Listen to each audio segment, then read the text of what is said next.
Hello, hello, bonjour everyone, welcome or welcome back. My name is Cyril. I have been a stem cell researcher for quite some time, and this is why I can tell you about the science that is behind skincare. And for today's video, I'm going to review two products from Paula Choice, and I should have done this review months ago. And this is one of my two favorite products from Paula Choice, and they are the clinical Ceramide Enriched cream. So you have the face cream, and here you have the eye cream. Both of them have a formula very similar. There's just a slight difference for the eye cream that I'm going to talk about at the end of this video. So those moisturizers are very different from the typical moisturizer, and this is why for this video I have chose to not do what I usually do, which is to break down the formula into emollient and occlusive, then go to the humectant and some of the actives that are in the formula. I'm going to jump straight away into the actives component of this face cream, and the reasons, because in this moisturizer the whole formula is only built around active ingredient, and this is something that you almost never found in the skincare world. Most of the time what you find, especially in a moisturizer, are good emollients that are excellent for the skin, and then what could happen is that you have one or two key active that will help like to soothe the skin, or even have some anti-aging properties with, for example, retinol or some antioxidants. But with this one it is completely different. So this moisturizer is built with three categories of actives. So the first one is vitamin C derivatives, then you have retinol, and the last one are ceramides. So first, let's go with vitamin C. I've already done a video talking about vitamin C. I've also done a second video on the L-ascorbic powder from The Ordinary that you can watch, and you will see that I do not recommend this product. The active form of vitamin C is the L-ascorbic acid, and then we have a plethora of different derivatives, and the reason is because the derivatives are much more stable than the active form, which is the L-ascorbic acid, but at the same time there are not a lot of studies to back up the claim on the derivatives.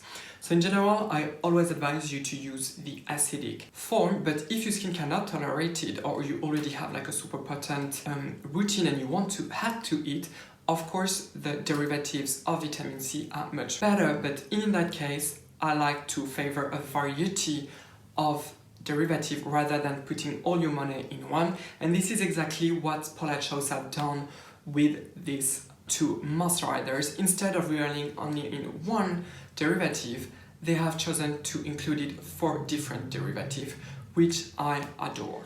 So the first form, and this is actually the second ingredient in the face cream, is the sodium ascorbyl phosphate. So this one had not a lot of study, and it is probably not that efficient on the skin. Then we found a beautiful form which is ascorbyl glucoside, that is also a really promising one. You also have this form at 12% from The Ordinary. Then you have the glyceryl ascorbate, and the last one is the palmitate form of ascorbic acid, which is the tetrahexyl decyl ascorbate, which is probably one of the most promising form of vitamin C, and the reason is because there are 4 palmitate groups that have been attached to the vitamin C, making the vitamin C penetrable into the skin. So basically with this face cream, you don't only pay for one derivative of vitamin C that may work, but you are paying for 4 different forms, and would have liked that Paula Choice disclosed the concentration of those actives, but they did not. But it looks to be very concentrated because, like I said, one of the form is the second ingredient in this formula. So the second powerhouse active is of course retinol, and in this formula it is at 0.1%, so this is a low strength retinol, but it does already impact the skin. So it is not concentrating enough to really have the side effect of retinol, but you do have enough to make your cell start to proliferate and also to thicken the epidermis, and of course to start to boost the collagen production. A quick reminder, I have a whole series on retinol if you really want to know what retinol is, but retinol is a synonym for vitamin A, and this is also a natural molecule that all our skin cells already use, and the retinol is transported in the blood by a big protein, which is a binding protein that transports the retinol. It is then released to the skin cells that are going to trap this retinol, and the cells have two pathways. They either store the retinol for future uses, or they use this retinol by converting it into retinol, also known as retinol, and then into retinoic acid. I often heard online and read on blog posts and etc. that retinoic acid is the biologic active form of the retinol, which is not exactly true. Retinol is also an active form, and this is actually the beginning of the retinol pathway. So don't get fooled, retinol is a very potent ingredient. What is also extremely clever in this formula is to not have to use the acidic form of vitamin C, which is the L-ascorbic acid, because the form of retinol that our cells can use is the trans form. So it's the trans retinol that our cells can use, and acid can change the form of retinol into cis retinol, and basically this form cannot be used by our cells. So it's also very important to not mix acid at the same types of retinol, which doesn't mean that you cannot use acid with retinol, but don't use them at the same time. Obviously, pairing retinol with vitamin C is simply genius because both of them have similar activities, and like I said, one strengthens the other one. The main disadvantage about those very potent actives, especially for retinol, is that even though it does make your skin thicker, especially the epidermis, it also makes your skin barrier thinner, and while you age, the skin barrier also is thinner and deprived of some key lipids. And naturally, the lipids that you find in the skin are in equal proportion of ceramide, free fatty acid, and also cholesterol. And guess what? This cream contains different forms of ceramides. And Paula didn't play in this game because most of the time when you find a face cream or even a serum formulated with ceramides, you mostly find only one form of ceramides. But in this face cream, and this is the exact same thing for the eye cream, you find 5 different forms of ceramides. So you first find the NP, the NS, AP, EOP, and the last one is EOS. This is important because you have a variety of ceramides that are likely mimicking what already happens in the skin. On top of that, you also have precursor of ceramides that you also naturally find in the skin, which are sphingosine. And to finish, you find cholesterol and squalane. So all of those components are beautiful to strengthen the skin barrier and also to calm down everything, and they goes beautifully with the retinol and also the vitamin C.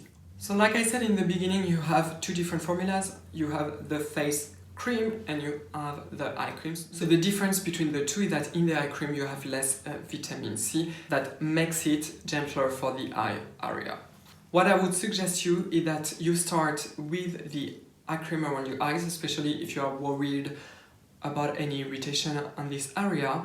And then once you have built a tolerance, you can start to introduce this one and see how your eye area react to it.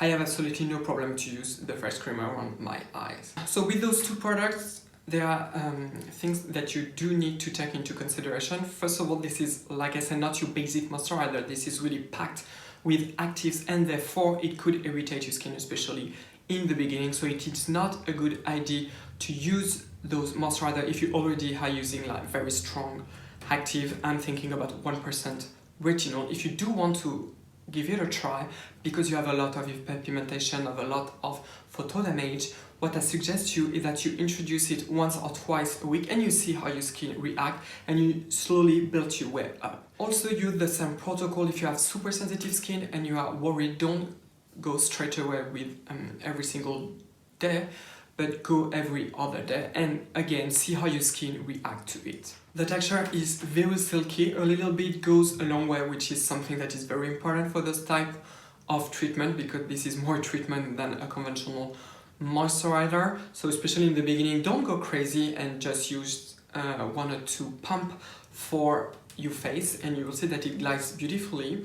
It does have a very strong smell, and I believe that this is due to the very high concentration of vitamin C derivative, and it is also very yellowish. And it is difficult to describe the smell. It is a little bit bothering, I have to say, but by just looking at this formula, this is definitely not a problem in my book.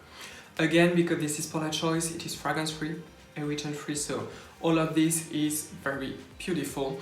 It is also an excellent moisturizer to start your anti-aging routine, or if you are in your early 30s and you say, this is probably the time to add a little bit more into my routine, this product is beautiful. So comment down below if you have any questions regarding those two babies, and if you have ever tried them, tell me what you think about them.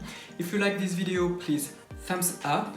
Don't forget to subscribe to my channel and also ring the bell to not miss any of my new videos. You can also follow me on Instagram. I am Cyril Laurent. I thank you so much for watching me, and I will see you next time. Bye bye, au revoir.